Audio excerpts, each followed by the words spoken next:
Bonjour à tous, aujourd'hui nouveau concept, on va se la jouer à la cool, en mode divertissement. On a demandé sur Instagram à des tatoueurs de nous envoyer par mail leurs anecdotes, parce que c'est vrai que pendant les séances, les gens nous demandent souvent « Ouais, t'as pas des trucs un peu rigolos à raconter ?» Petite anecdote un peu épicée, des clients un peu bizarres. Et pour cette vidéo, je serai accompagné du talentueux, de l'incroyable, du magnifique, du très drôle, parce que j'adore son humour, Nico Nerdo.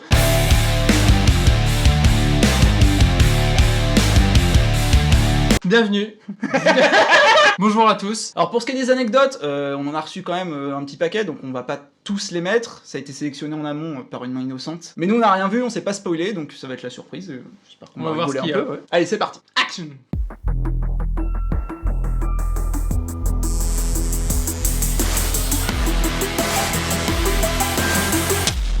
Première anecdote. Je ne suis encore qu'une humble apprentie tatoueuse perceuse, mais je venais juste d'arriver dans un shop, donc pas encore de contact très à l'aise avec les premiers clients. Un soir, une dame arrive au salon. « Bonjour, j'aimerais me faire tatouer une partie du prénom de ma fille, juste le Cass de Cassandra, en grosses lettres. » Au capital, quoi, j'imagine. Alors, madame, je préfère vous avertir, as en anglais signifie cul. Donc, je ne pense pas que ce soit une très bonne idée. Ça faisait quoi, c'est as? Ça dépend où elle le voulait, remarquez. Mais... Ah oui, d'accord. D'ailleurs, à ce propos, mon mari s'appelle Luc, et j'aimerais aussi l'intégrer au tatouage. C'est moins qu'une petite symétrie, un effet miroir. Un sur chaque fesse, as, Luc. Je ris nerveusement, et fort en plus, pas elle. Normal. Il y a eu un gros silence et la gêne était palpable, tout ça devant le gérant du shop qui s'est bien foutu de moi après ça. Bon, normal. C'était pas de sa faute. Bref, c'est un moment que je suis pas prête d'oublier, mais cette dame a finalement eu son tatou et on est très contente. Putain, ouais, on sait pas au final si c'était Cassandra Luc. On veut la photo de ce tatou en fait. Ce qui a été faisable avec Cass et Luc. C'était surtout. Ou le Georges Lucas. Georges Lucas. C'était bien celle-là. Alors attends, celle-là c'est une conversation. En fait, j'aurais aimé avoir une petite rose en couleur au niveau du sein SVP, merci. D'accord, quelle taille à peu près? Pas trop grosse. Vous connaissez les réchauds Party Light? Ce diamètre-là, un rond de réchaud. C'est-à-dire, attends. Juste en fait, la réponse de la tatoueuse, non. Ils sont toujours très innovants. Des fois, c'est pas trop petit, pas trop gros, ou des trucs comme ça. La taille de mon écran de téléphone. On a des règles pour donner des tailles en centimètres. Et non, les clients, ils nous disent, je veux cette taille-là. Et encore, c'est une partie light. C'est peut-être un partie light, ça se trouve, c'est on sait pas. Attends, on va taper dans Google. Réchaud party light. Mais c'est ça, c'est du bougies chauffe-plat en fait. Et pourquoi il y a une marque? J'aime bien, franchement c'est cool. C'est cool, c'est assez cool. C'est vrai que les clients ont parfois des notions un peu bizarres pour donner un exemple de taille. C'est genre la taille qui s'affiche à l'écran. En fait, si on l'ouvre sur un ordi, un téléphone, un iPad ou quoi, ça peut aller de ça à ça, c'est... Bonjour madame, excusez-moi de vous déranger, je vous contacte pour des dessins très cordialement. Des dessins très cordiaux donc. Les cordiaux GG flic.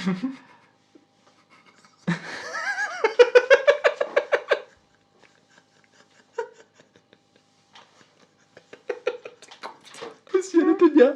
Bonsoir, pas de soucis, des dessins? Oui, je voulais savoir si vous aviez la possibilité de faire des dessins à partir de photos. Oui, bien sûr, quel projet? 4 dessins de moi entièrement nus, je vais les offrir à mon épouse pour le 14. Et du coup, c'est un mec. Happy Valentine's Day. C'est-à-dire que le mec, il voulait pas offrir une photo de lui à sa meuf, il voulait offrir des dessins de lui à poil. Pas 3, pas 5, genre 4 dessins, je veux 4 dessins de moi à poil. Plus classe qu'une dick pic quand même. Tu vois, c'est toujours pareil avec ces histoires-là, c'est qu'on sait jamais comment ça se termine. Ouais. Est-ce que les dessins ont été faits? Est-ce qu'elle était contente? Mad Chaos, attention.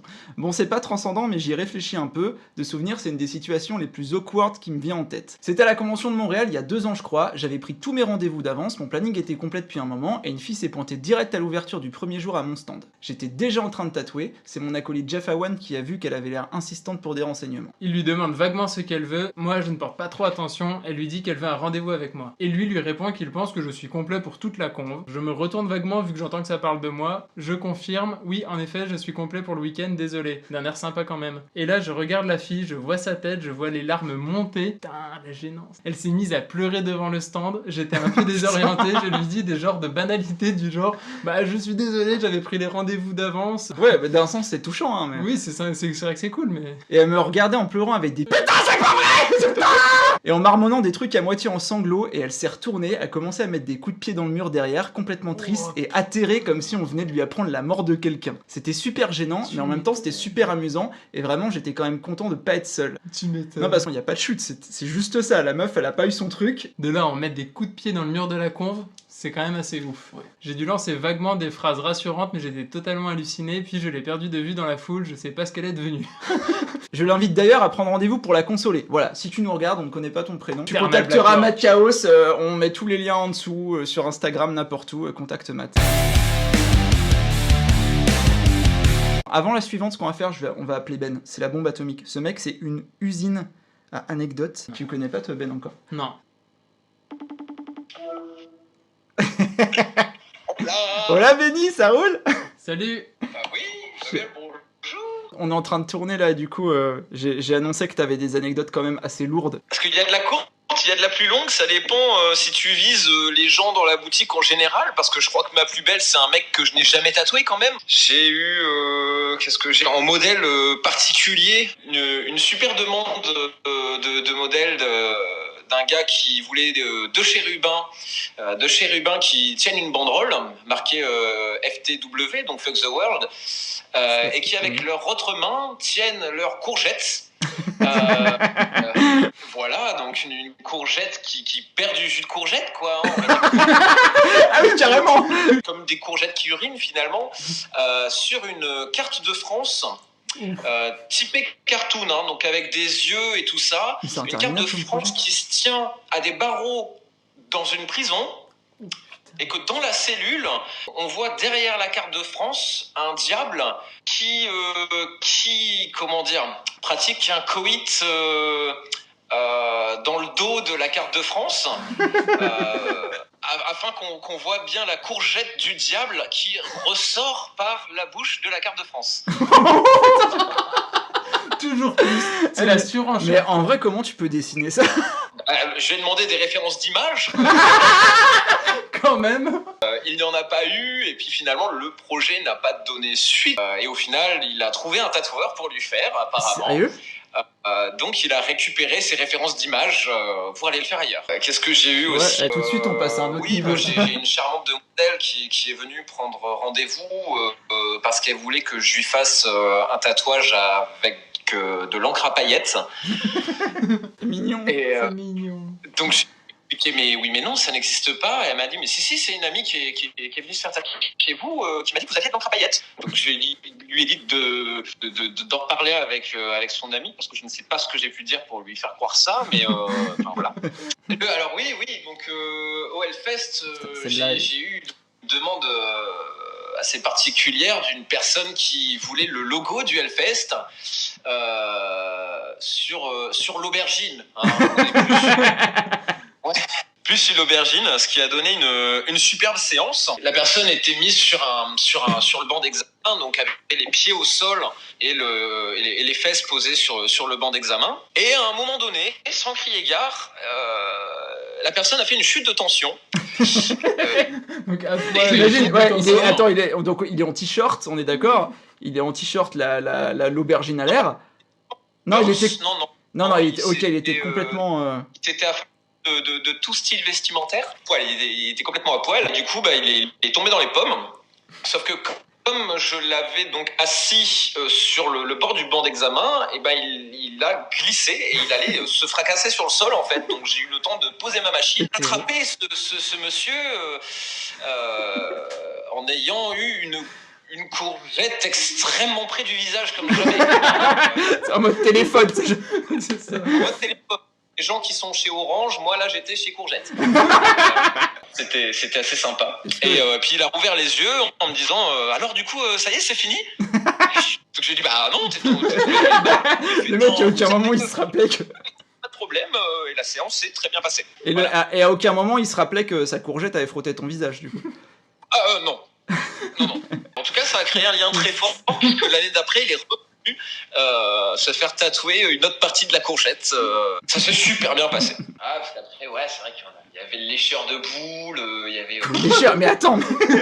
un pilier de shop Donc c'est ce genre de personne qui passe énormément de temps dans nos boutiques et qui participe à la bonne ambiance, qui venait régulièrement, parlait énormément. Donc moi je faisais mes affaires, je répondais à mes mails. Et puis j'entends plus de bruit. Je me dis c'est bizarre, il parle plus, il est pas sorti. Et en fait sur mon comptoir j'avais une boule en bois sur laquelle on met de l'huile essentielle pour que ça sente bon. Et en levant la tête, je vois que le gars est comme ça en fait. Il me suçait la boule et voilà, je savais pas comment réagir et donc il me sort ça de sa bouche en disant oh pardon mais j'ai travaillé en menuiserie et je trouve que tous les bois ont un goût différent et quand je... Putain, chez Ikea, il a pas fini. Le mec, tu l'emmènes dans une menuiserie, ça lui fait son week-end quoi. Hein. Quelques échardes dans la langue. Ouais, même dans un pub ou quoi, le mec il suce toutes les chaises et tout. Ah, il était un peu space. Génial. Bah là, franchement. Des tatouages au fer à repasser aussi, non? Putain, mais ça. En fait, faut faire une vidéo juste pour toi.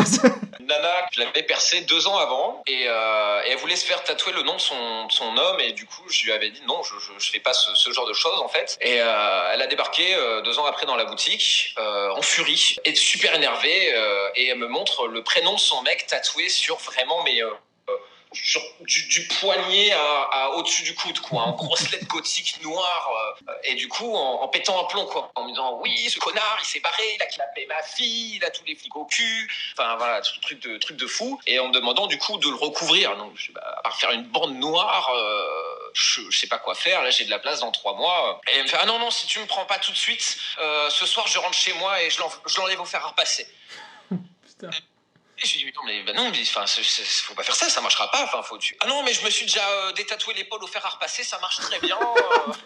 À quoi bon faire? T'as montré le résultat ou pas? Non, j'ai pas regardé le résultat. Putain, les dermatos en bref, moi 2 jours après elle avait son rendez-vous et j'avais prévu donc une bande noire avec 2 mandalas et puis au final elle m'a planté et voilà.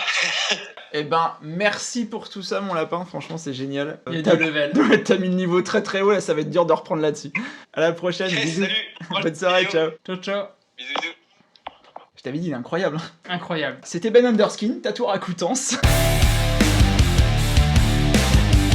T'en as pas une toi? Si, j'en ai bien quelques-unes, mais des trucs un peu awkward, mais limite des fois il y avait un moment hyper gênant. C'est une mère qui accompagnait sa fille que je tatouais, qui a mis le malaise à tout le monde direct, quoi. Dès les 5 premières minutes dans le shop, elle rentre dans le studio, j'arrive, la mère dit « Ah, bah t'avais raison, il est plutôt mignon !» La fille gueule de 6 pieds de long, hyper bizarre, tout va bien se passer, hein. Dans le genre, j'ai eu la même aussi, un peu comme toi, pareil, le père qui venait avec sa fille qui se faisait tatouer, et c'était son tatou de 18 ans, elle était toute contente et tout. Elle arrivait vraiment avec des grands yeux, et son père était en mode c'était assez malaisant en vrai. Ouais, c'est les moments, c'est hyper malaisant, déjà le gosse il s'est et le pire c'est que un peu plus tard dans la playlist, il y avait Viens voir le docteur de Doc Gynéco. Et à un moment vraiment pendant la séance, vraiment il lui fait un check de coude, il était à côté de sa tête, et il lui dit viens voir le tatoueur, non. Ah putain, non. Et t'imagines, tu te rappelles des paroles de la chanson, tu vois. Et tu sais, t'as le père qui est là en mode machin avec sa fille qui devait avoir tout juste 18 ans. Enfin, c'était ultra malaisant. Ouais.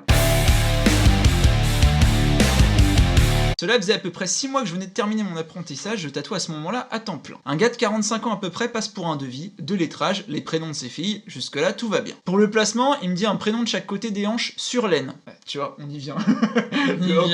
Qui se dit, tiens, je vais mettre ma fille là et mon autre fille là. Bon, ça m'interroge un peu, je lui demande s'il est sûr, car c'est quand même très près de ses parties intimes, et vu le sujet du tatou, en effet, il serait peut-être pas plus mal de le placer ailleurs. Le gars se démonte pas et m'explique qu'il y réfléchit depuis longtemps et que c'est le seul endroit caché par son slip de bain quand il va à la piscine. Les fesses, ça lui plaît pas comme remplacement.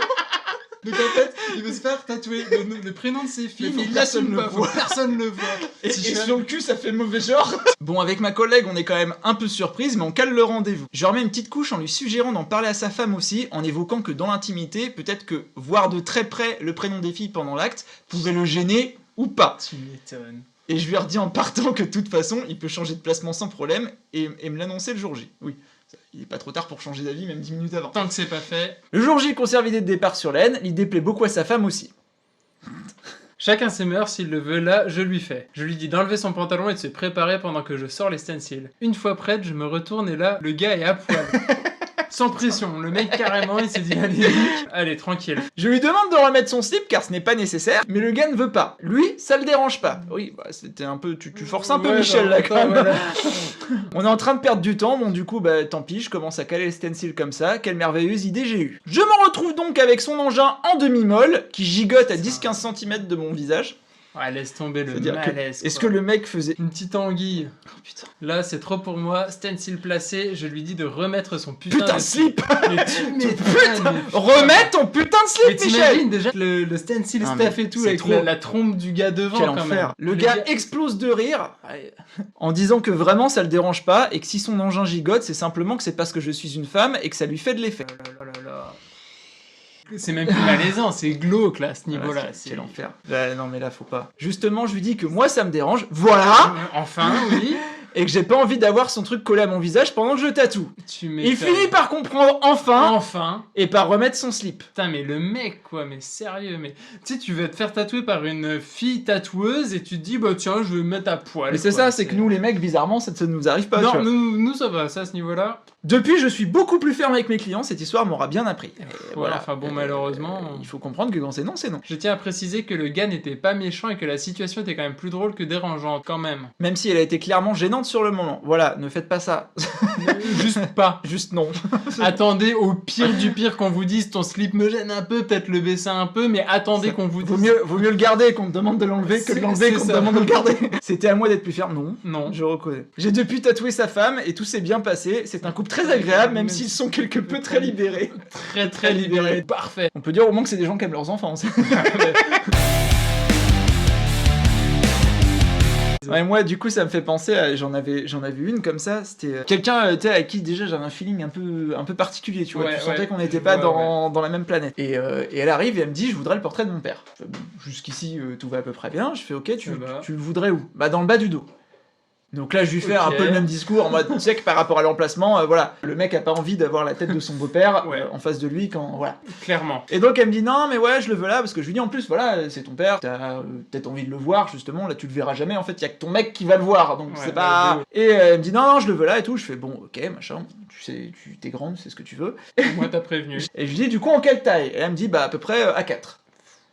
Donc le père, échelle 1 dans le bas du dos, ok, vas-y fais voir la photo, et là elle me sort une photo mais pérave, genre vraiment la photo de fin de repas de vacances Ah non. prise comme ça, avec la tête déformée. Les gars qui s'est pris le flash dans les C'est yeux. c'est exactement ça, les yeux comme ça, en mode fin de repas, en plus ça avait pas l'air Ouais, très bon ouais. ce qu'il avait mangé. Et je lui dis, bah t'as pas une autre photo, parce que c'est là franchement, c'est pas la photo la plus tatouable de la Ouais, Terre quoi. ouais. Et elle me dit, bah non, on a que ça, en plus il est mort. Ah. J'ai dit, bon bah ok, vas-y on y va, on prend rendez-vous. Le jour J elle arrive, je fais, t'es sûr et tout machin, bas du dos et tout, ouais pas de problème et tout machin. Et je commence à la tatouer, et au bout de 5 minutes, elle hurlait, et elle me dit, il y en a encore pour longtemps. Ouah, ouah. Je lui dis bah oui c'est un portrait à 4, le but c'est que ce soit quand même assez ressemblant, il y a du détail et tout, donc on en a Ouais. quand même pour quelques heures. Normal. Ah ouais machin parce que ça fait super mal et tout. Au final elle a tenu une demi-heure, je lui dis bon bah écoute, tu te billes pas, c'est pas grave, moi j'ai placé tous mes repérages, on va faire une autre séance, y a pas de souci. Sauf que dans l'entrefaite, elle a annulé la deuxième séance, parce que bah, Ok. elle est tombée enceinte. Ah, non. Du coup j'annule, je prendrai rendez-vous quand j'aurai accouché machin et Du tout. coup, ça veut dire qu'elle a encore pendant 1 an et demi avec juste les traits tracés de son Je père n'ai dans le dos. jamais eu de Ah nouvelles. non, Et c'est-à-dire que bah, du coup la pauvre elle est là quelque part, elle a quand même le portrait de son père commencé. C'est-à-dire que moi j'ai fini le cou et le menton, donc ça c'est nickel, c'est réaliste, tu vois, il y a la bouche La qui bouche, ça qui va. commence à être pas mal, et les yeux c'est juste deux traits avec un petit rond Ah au milieu non, quoi. ouais. Je te dis ça c'était il y a 8 ans, une pensée pour son mec quand même. Une pensée pour son mec. On s'en refait une On s'en petite. fait. Salut, mon anecdote c'était la première année où j'ai tatoué en 2002. Je m'en souviendrai toute ma vie. Le tatou c'était un bas du dos un peu tribal, très à la mode à l'époque, sur une jeune femme capverdienne. Ça D'accord. doit avoir son importance. Sûrement. Elle était donc assise à califourchon sur le fauteuil, et la jeune femme était extrêmement tendue. J'essaie de la faire se détendre avec quelques mots sympas et on commence le tatou. Bien évidemment, carnage, elle bougeait non-stop, se contractait, gémissait et j'en passe. Bien sûr, quand on veut piquer une peau contractée, c'est plutôt compliqué. Je l'invite donc Normal. à se détendre plusieurs fois, je l'encourage, je lui donne des techniques de respiration pour l'aider, mais rien n'y fait. On fait une pause et je lui explique que plus elle sera contractée, plus elle aura mal. Toujours plus facile à dire qu'à faire. On recommence, elle se rassoit, les fesses bien en arrière et je commence à tenter de piquer. Mais toujours pas d'amélioration, ce qui a fini par user ma patience. Et du coup, je tente la carte du tatoueur méchant et je lui dis sur un ton sec: bon, maintenant, va falloir vraiment penser à se détendre un bon coup si tu veux pas avoir une merde dans le dos. Dissuasion. La jeune fille cesse de gémir et de se tortiller et hurrah, j'arrive à recommencer à piquer. Comme quoi les menaces. Mais à peine l'aiguille posée, je sens une odeur, mais dégueulasse, ah non putain ne dis pas, me remonter dans les naseaux. Miraculeusement, à partir de cet instant, la jeune femme ne s'est plus contractée, ni n'a bougé d'un poil, ni n'a dit un mot.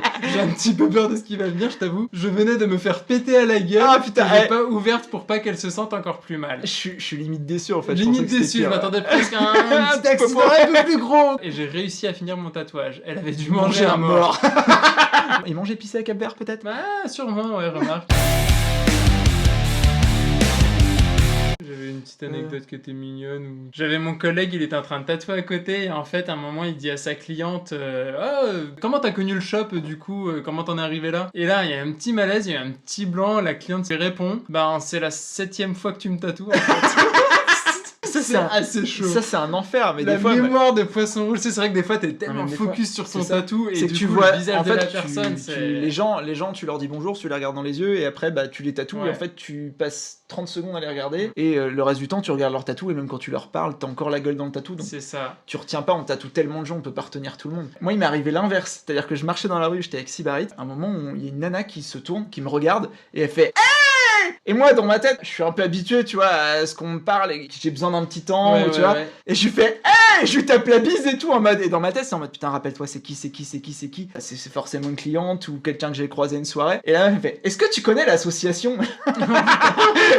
Et en fait c'était une meuf d'assaut et j'avais Sib à côté qui me regardait en mode mais qu'est-ce que t'as fait, pourquoi tu lui as parlé? J'avais pas vu le logo tu vois de l'assaut. D'habitude tu fais désolé je suis pressé et tout, je vais bosser, moi j'ai fait hey. Ouais du coup elle nous a attrapé un petit peu pendant 2 minutes et puis après je lui ai expliqué et puis on est parti vite. Alors moi j'étais en apprentissage et je devais mettre les salles en place, etc. etc. Je m'occupais de la préparation du client et de la pose du stencil. La jeune femme voulait une jarretière, donc elle fait tomber le jean, désinfection, et là je me dis merde, il doit y avoir des soucis de canalisation, ça refoule. Je vais voir pour poser le stencil, et là je me rends compte que c'était pas les canalisations, mais mademoiselle qui refoulait. Je lui fais remarquer gentiment que l'hygiène est primordiale du côté des tatoueurs, mais aussi des clients. Car là, c'était vraiment bof. Petite disquette passée au passage en mode tu sais, on est propre, mais ce serait bien que tu sois propre aussi. Car là, c'était vraiment bof, car au bout d'un petit temps, près de la zone infectée, j'avais envie de vomir. Elle relève un peu sa tunique, et là, cerise sur le gâteau, pas de culotte. Oh mais non. Oh là là, tu vas te faire attends, tatouer, elle se faisait t'es tatouer en quoi, la robe et- cuisse? Putain. Alors oui, mettez des culottes quand même pour vos tatous. Je me suis demandé S'il si vous c'était plaît. pas une caméra cachée. Tu J'ai m'étonnes. fait donc remarquer aussi que socialement parlant, on met une culotte dans une situation comme ça. Deuxième disquette. Et elle me dit, j'étais en soirée hier et j'ai fini arraché. Quand je me suis réveillé, j'étais avec un mec et ma culotte était pas en état, j'ai préféré l'enlever pour venir. La culotte était pas en état. Putain. Voilà, donc on le dira jamais assez, quand vous faites tatouer le lendemain, faites une bonne nuit de sommeil, reposez-vous, venez en forme, faites pas de soirée, ne picolez pas trop, et prévoyez au pire une culotte de rechange. Voilà, c'est la fin de cette vidéo, j'espère que ça vous a plu, on espère que ça vous a plu, nous en tout cas on s'est bien marré. N'hésitez pas à lâcher un pouce, un petit commentaire. Et d'ailleurs, si en commentaire, vous avez vous, en tant que client, une petite anecdote, petit moment awkward, marrant, n'hésitez pas à la mettre en commentaire, on lira tout ça aussi. Les clients en ont aussi des bonnes. Pensez aussi à vous abonner, activez la cloche, on vous dit à la prochaine. Et ne faites pas n'importe quoi.